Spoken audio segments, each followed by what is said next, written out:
Hi எல்லோருக்கும் வணக்கம். Big boss season 9 Tamil. So இந்த வீடியோவில் அட பாவிகளா, பார்வதியை கடைசி ஹாட் சீட் வரைக்கும் வச்சுட்டு கடைசியாக வந்து சேவ் பண்ணியிருக்கானுங்க அப்படின்னு சொன்னால் நம்புவீங்களா? அந்த மாதிரி சம்பவம் தான் நடந்திருக்கு. அப்புறம் ஆதிரைக்கு என்ன ஆச்சு, ஆதிரையோட எவிக்ஷன் எப்படி இருந்துச்சு அப்படிங்கிறத பற்றி இந்த வீடியோவில் டிஸ்கஸ் பண்ண போகிறோம். அது மட்டும் இல்லாமல் எஃப்ஜே பழக்கம் போல் வெளியே போனவுடனே வன்மத்தை கக்கிட்டு போயிட்டான் அப்படின்ற மாதிரி ஒரு தகவல் வெளியாயிருக்கு. ஸோ அதை பற்றி நம்ம டிஸ்கஸ் பண்ண போகிறோம். ஸோ வீடியோக்குள்ளே போகிறதுக்கு முன்னாடி சேனலுக்கு புதுசாக இருந்தீங்கன்னா கண்டிப்பாக சப்ஸ்கிரைப் பண்ணிக்கோங்க. வீடியோ மறக்காமல் ஒரு லைக் பண்ணிக்கோங்க. இப்போ நம்ம வீடியோக்குள்ளே கண்டிப்பாக போகலாம். ஸோ பிக் பாஸ் சீசன் 9 தமிழில் இன்றைக்கி 2 எவிக்ஷன் அப்படிங்கிறது உங்கள் எல்லாத்துக்குமே தெரியும். ஸோ ஆதிரையுடைய மிஷன் என்ன அப்படின்னு பார்த்தீங்கன்னா, ஆதீரா ஆதீரா அப்படின்னு பாட்டை போட்டாங்க. சரி, வேறு லெவலில் பண்ண போகிறா அப்படின்னு நினச்சோம்னா உள்ளே வந்து எஃப்ஜே கூட வந்து அவள் சண்டை போட்டா. ஒரு 2 நாள் இல்லை 3ஆவது நாள் பக்கத்தில் உட்காந்தா. அப்புறம் ஹக் பண்ணா. அப்புறம் அப்படியே வந்து மறந்துட்டான் அந்த இஷ்யூ, நம்ம எதுக்கு வந்தோம் அப்படின்னு சொல்லிட்டு. ஆனால் அவள் பண்ண ஒரு விஷயம் நியாயமானது. வியானாவோட கேம் எக்ஸ்போஸ் பண்ணிவிட்டு வியானா வெளியே தூக்கி விட்டா. அடுத்து எஃப்ஜே தான் கண்ணுக்கு முன்னாடி வெளியே போகிறத பார்த்துட்டான். ஓகே, ஸோ எஃப்ஜே எவிக்ட் ஆகும்போது அதுக்கடுத்து தான் வந்து நம்ம ஆதிரை எவிக்ட் ஆகிறா அப்படிங்கிறது தான் அப்டேட். சரி, எஃப்ஜே எப்படி எவிக்ஷன் அப்படின்னு கேட்டிங்கன்னா நார்மலாக கார்டை வச்சு தான் எவிக்ஷன். ஓகே, ஆனால் இந்த ஃபஸ்ட்டு சேவ்லாம் பார்த்தீங்கன்னா எப்படி பண்ணியிருக்காங்கன்ட்டு. இப்போ அமித் ஃபஸ்ட் சேவ் பண்ணால் இந்த கேமோட டைமென்ஷன் எப்படி மாறும்? ஒரு வெங்காயம் மாறாது. அமித்தோடைய ஃபஸ்ட் சேவ் பண்ணால் கம்பூர்தியாச்சும் ஃபஸ்ட் சேவ் பண்ணியிருக்கலாம்.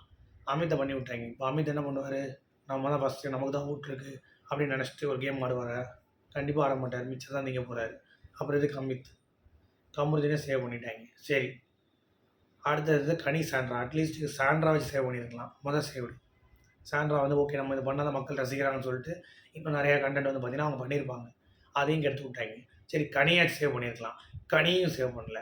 கனியை சேவ் பண்ணாச்சு அட்லீஸ்ட் வந்து அவங்க ஒரு குரூப்பிசம் இன்னும் பயங்கரமாக பண்ணிவிட்டு நான் தான்டா கிங்கு குயின்னு அப்படின்ற மாதிரி வேறு லெவலில் ஒரு கேம் பிளே அதுவும் பண்ணல. அரோரா சபரியை பண்ணியிருக்காங்க அடுத்தடுத்து.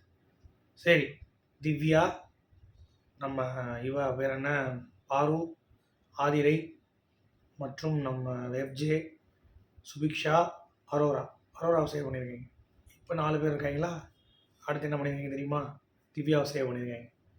அடுத்து நம்ம பார்வதியை சேவ் பண்ணி எஃப்ஜே, ஆதிரை, சுபிக்ஷா மட்டும் உட்கார சொல்லியிருக்காங்க.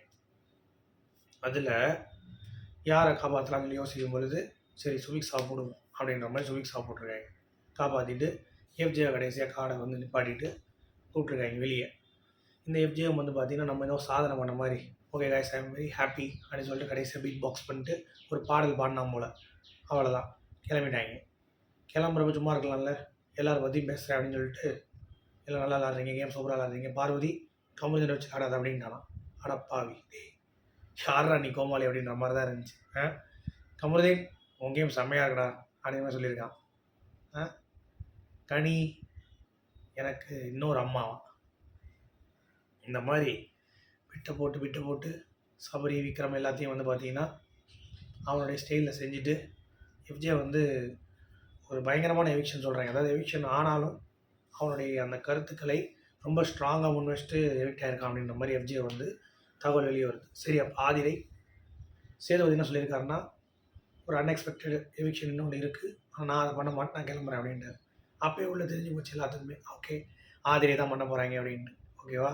ஸோ ஆதிரையை கன்ஃபெஷன் ரூமில் கூப்பிட்டு கண்ணை கட்டி எல்லாத்தையும் ஒரு இடத்துல உட்கார வச்சுருக்காங்க. ஒருத்தன் பெட்ரூமு, ஒருத்தன் லிவிங் ஏரியா, ஒருத்தன் வெளியே, அந்த மாதிரி எல்லோரும் வந்து உள்ளே வந்துடலாம், ஒருத்தவங்க மட்டும் வரமாட்டாங்க அப்படின்ற மாதிரி. ஸோ ஆதிரையை கன்ஃபெஷன் ரூமில் கண்ணை கட்டி தூக்கி போயிட்டாங்க. அவ்வளோதான், முடிஞ்சு போச்சு. ஸோ ஆதிரையோடைய பயணம் முடிஞ்சு விட்டது. வித்தவுட் குறும்படம்லாம் வந்து போடலை, பயண வீடியோ, குறும்படம் இல்லை, பயண வீடியோ போடல. எஃப்ஜேக்கு மட்டும் பயண வீடியோ போட்டு அனுப்பி விட்டாங்க, அவ்வளோதான். சரி, இதெல்லாம் ஓகே. திவ்யாவையும் பார்வதியும் ஏன் கடைசியாக காப்பாற்றினீங்க? 2 பேருக்கு ஓட்ஸ் இருக்குல்ல, அப்புறம் ஏன் அதை பண்ணுறீங்க? கான்ஃபிடென்ஸை டவுன் பண்ணுறீங்களா? நீங்கள் என்ன பண்ணாலும் பிக் பாஸ் அவங்க பார்த்துட்டு தான் இருக்காங்க. இப்போ 2 சீசனாக எப்படி சேவ் பண்ணுறீங்கிறது எல்லாத்துக்குமே தெரியும். நிறையா ஓட்ஸ் இருக்கிறவங்க சேவ் பண்ணுறாங்கன்னு கேட்டிங்கன்னா சேவ் பண்ணலை. சேவ் வந்து வேறு மாதிரி தான் பண்ணுறாங்க.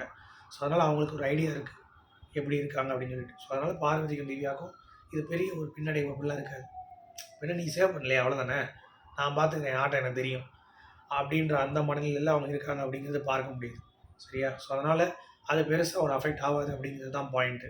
ஓகே, ஆனால் பாயிண்ட்டுக்கே பாயிண்ட் வைக்கிற மாதிரி திவ்யாவை கடைசியா சேவ் பண்ணது அவங்களுக்கு வந்து கொஞ்சம் டிஸ்டர்பா இருக்கும்னு நெனைக்கிறேன். எனக்கு ஓட்டு இல்ல அப்படின்னு சொல்லிட்டு உட்காந்து புலம்ப வேண்டியதுதான் நைட்டு ஃபுல்லா உட்காந்து. ஏன் இப்படி பண்ணாங்க? நான் நல்லா தானே பண்ணேன். நான் தானே கேள்வி கேட்கிறேன். என்ன ஏன் இப்படி பண்ணாங்க? அப்படின்ற மாரி உட்காந்து அரோரா கிட்ட, சுபிக்ஷா கிட்ட எல்லார்கிட்டயும் புலம்பும். பார்வதி இப்பயாச்சும் புரிஞ்சுக்கணும். எதுக்கு நம்மள ஹாட் சீட்ல வைக்கிறாய்ங்க? நம்ம கேம் அவன ஃபர்ஸ்ட்டு சேவ் பண்ணிட்டாங்க கமருதீன. நம்மள ஏன் ஹாட் சீட்ல வைக்கிறாங்க? அப்போ நம்ம கேம்ல ஏதோ ப்ராப்ளம் இருக்கு. அப்படி புடிக்கணும். புடிச்சு சண்டே எபிசோட்ல சில விஷயங்கள் பண்ணானா, வேற லெவல்ல இருக்கும். ஸோ வெயிட் பண்ணி பார்க்கலாம். ஓகே. உங்களுடைய கருத்துக்கள் என்ன சொல்லுங்க. மீண்டும் அடுத்த சந்திப்போம். அது வரைக்கும் குட் பை.